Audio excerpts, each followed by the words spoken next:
पुरस्कार है। बाकी टाइगर जी के 2 भाई छोटे हैं, इसीलिए टाइगर जी को पत्नी के बराबर काम करता है और कहता है क्या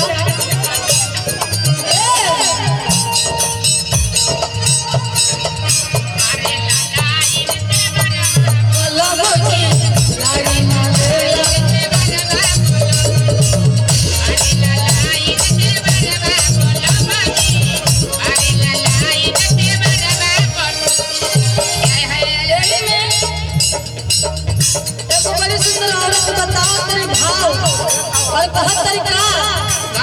ए बात कहियो माहौर खाके मर जाए काहे खातिर उनकर देवर इतना कम कइले बा ए खातिर कहत तरीके घरे आव और अपन दोनों दुल्हन देवर के समझाओ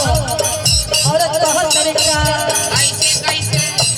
ए बात कहियो माहौर खाके मर जाए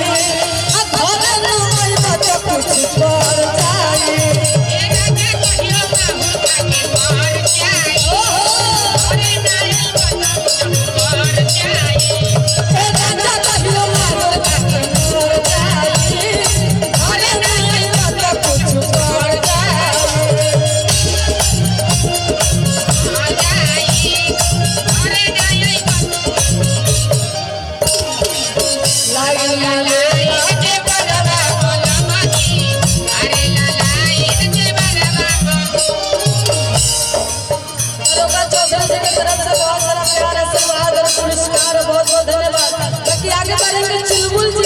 संगीता दीदी जी, आजम के और आगे आएंगे हुआ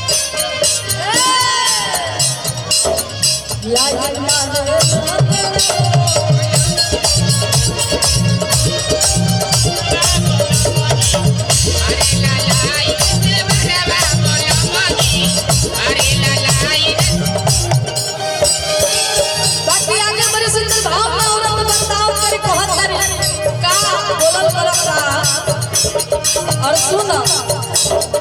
जान नहाए तो फिर